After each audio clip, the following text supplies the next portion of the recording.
Mga kababayan, mga katambay, kamusta po? Si Kamanong po, nagbabalik naman po muli para po magkomento po sa inyo dito po sa Tambayan Makabayan. Magandang umaga po muna, tanghali, hapon, gabi. Madaling araw po sa atin lahat. Sana po nasa maayos po tayong kalagayan lahat, mga kababayan. Umpisa na po natin, mga kababayan. Komentuhan po natin. Samahan niyo po inyong lingkod.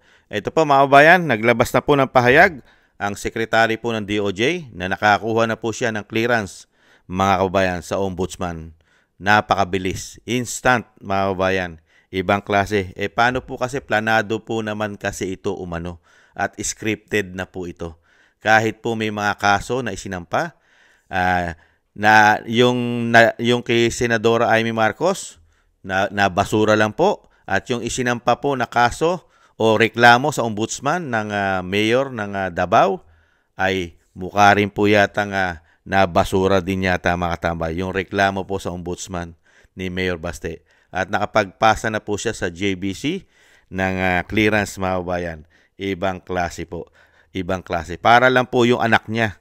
Wala pa pong 3 buwan. Absuelto na po yung anak niya sa kaso po, mga kababayan. Ganyan po katindi po ngayon ang ating pamahalaan pagdating po sa paggamit po ng batas. Pwede po nila daw baluktutin kahit nga yung isang senador Di ba? Yung isang senador, mga kabayan, pwede tayong hindi sumunod sa batas. Basta papabor sa kanila umano. Ibang klase po. Ito pa, mga kabayan, pakinggan po natin ang pahayag ng maangas at astig na DOJ Secretary umano, mga kabayan. Ito po. Bakit? May problema ba? Sir, confirming now, sir. Confirming. Well, it's with the JBC already. So, Clearance, sir. Clearance, nasa JBC na. Pinasura po yung MRT, Senator. Well, basta may clearance na. Nasa JBC na. Ibig sabihin nun, sir, wala nang pending sa ombudsman? Basta nasa JBC na. Yun na lang muna. I will not conclude anything. It will be self-serving to conclude anything. Pero I have my clearance already. Nakita niyo po, mga tambay? Nabigyan po ng clearance kahit po may mga issue po ang kanyang pamilya, mga tambay. May nasasangkot po sa issue ng illegal na damo, mga kababayan. Nabigyan pa rin po ng clearance at may mga pending cases o reklamo sa kanya ay nabigyan po rin ng clearance, mga kababayan.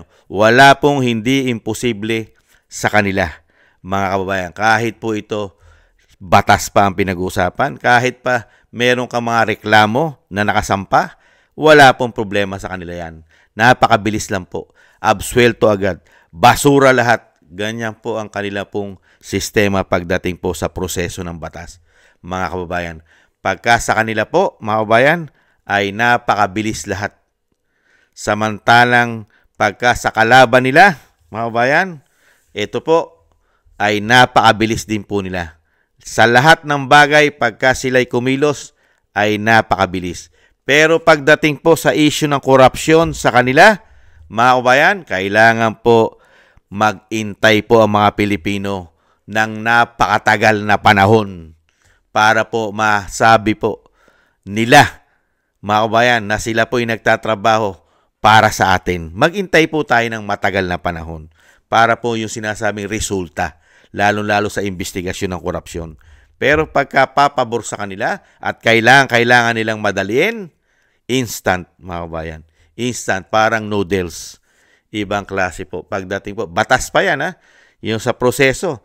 At diyan ka magtataka.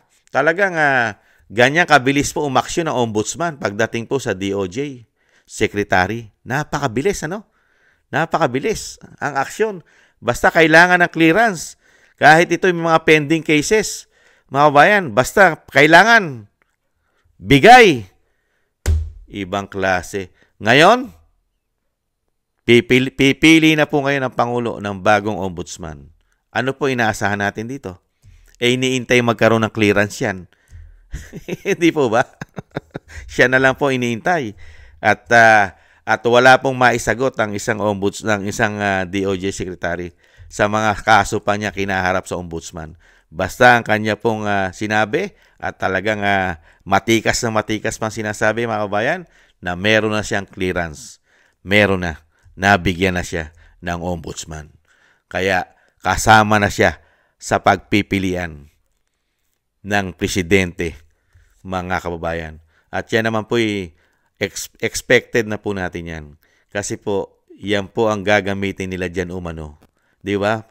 Pagka ganyang klase pong ombudsman ang meron ng Pilipinas, ano ang aasahan mo sa ganyang klaseng ombudsman? Mga kababayan, gamit na gamit sa politika. Yata itong tao na ito.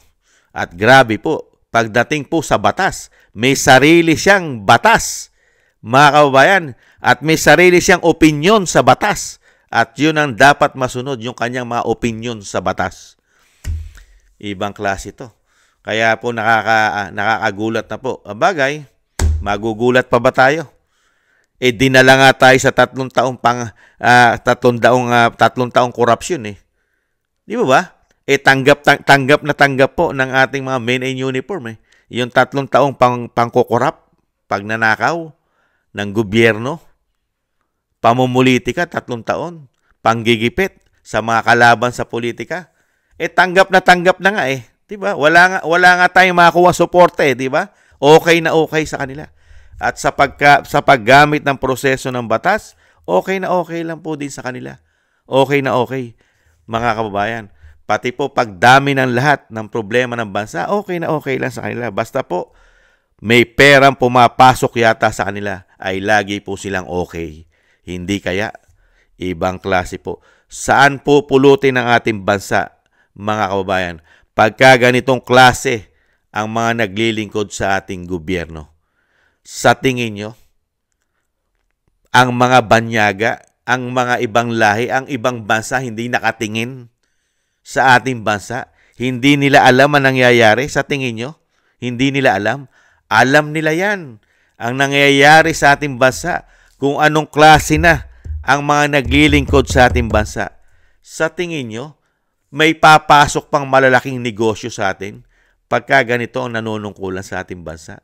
Unang-una, yung mga ganitong napaka-importante at delikadong posisyon katulad ng ombudsman, lalagyan mo ng ganitong klase na sekretary ng DOJ na napakaraming issue. May issue pa sa kanyang pamilya sa pinagbabawal na damo. Ibang klase. Di po ba dapat ang ilalagay mo dyan malinis? Walang bahid anomalya kahit sa kanyang pamilya. Di po ba? Para po hindi po magkaroon ng conflict of interest. Pero dito naman, alam naman po natin mga kabayan, ang plano po. May mga plano po yan. Dahil po ang ombudsman, mga kabayan, alam naman po natin, nakapagpapatanggal po yan ng mga taong gobyerno. Kaya po nilang sibakin ang mga taong gobyerno ng ombudsman at pwede po silang mag-imbestiga at kasuhan ang gusto nilang kasuhan umano. Hindi po ba? Kaya sa nakikita po natin at alam na naman po natin, meron pong patutunguhan ang ganitong galawan. Saan po ang galawan ito? Patutunguhan? Sa mga Duterte. Lalong-lalo po sa makakahadlang sa kagustuhan po nilang hindi na mawala sa kapangyarihan sa ating bansa. Pagharian na po nila ang ating bansa umano. Hindi po ba? Kasama po yata ito umano. Hindi ba? Sa Oplan Horus na kumalat, mga kababayan. Kaya po, kawawang-kawawa po ang mga Pilipino. Pagka ganitong klase na ombudsman, kung meron tayo sa ating bansa, itatalaga ng Pangulo. Dahil unang-una, napakarami nilang problema, lalong-lalo na po sa ginawa nila kay dating Pangulong Duterte na kailangan pong pagtakpan. At syempre po, ang mga korupsyon. Ang mga korupsyon nangyayari mahigit 3 taon. Korupsyon, sa tingin nyo, walang sabwatang mangyayari dyan. May maiimbestigahan po ba ang ombudsman dyan? Pagka yan na po ang secretary o sinasabing ombudsman, siya na po ang itatalagang ombudsman, si Remulla, magkakaroon po ba ng patas at sinasabing katarungan ang pera ng mga Pilipino, ng mga pinagnanakaw, ng mga demonyong politiko? Kung siya ang mag-iimbestiga, makakasuhan po ba ang mga kaalyado nila? Kuno. Unbelievable. Kawawang Pilipinas. Mga kababayan, nagkaroon po tayo ng mga ganitong klaseng politiko sa ating bansa. Saan po pulutin ang ating bansa sa nangyayari pong ito? Mga kababayan, sa basurahan. Ibang klase po. Ang hustisya lang po ay para sa kanila. Pagkakalaban nila sa politika, walang hustisya sa kanila. Mga kababayan. Maraming salamat po sa nagusto po ng ating Tambayang Makabayan sa YouTube at TikTok. At ganun din po sa mga nagko-comment, like, share, and subscribe. Sa mga subscribers po natin, maraming salamat po. At syempre po mga kababayan, ganun din po sa mga nagbibigay po ng tulong at biyaya sa inyong lingkod. Maraming salamat din po. At ganun din po sa mga nagla-like, share, and subscribe, and comment. Thank you po. At patuloy po tayong manalangin mga tambay na isama po natin sa ating mga dasal na maingatan po ang pamilya Duterte. Ang ating Vice President, ang dating Pangulong Duterte, mailayo po sila sa kasamaan. At madugtungan pa po ang buhay ng dating Pangulong Duterte at makabalik po sana sa lalong mabilis sa ating bansa. At siyempre po mga kabayan, ganun din po, tayo po magdasal at manalangin na tayo po yung maingatan at ang ating buong sambayanan, mga kababayan. Sama po natin sa panalangin mga tambay na ang ating bansa ay hindi po tuluyan mapunta sa basurahan at tuluyang bumagsak ang ating bansa, mga kababayan. Nakakalungkot po ang nangyayari po sa politika sa ating bansa. Puro politika po, mga kababayan. Wala na pong ginawa sa ating bansa ang mga taong ito kung hindi pamumulitika, korupsyon. Ingat-ingat po mga tambay. Sa muli po, paalam. Bye-bye.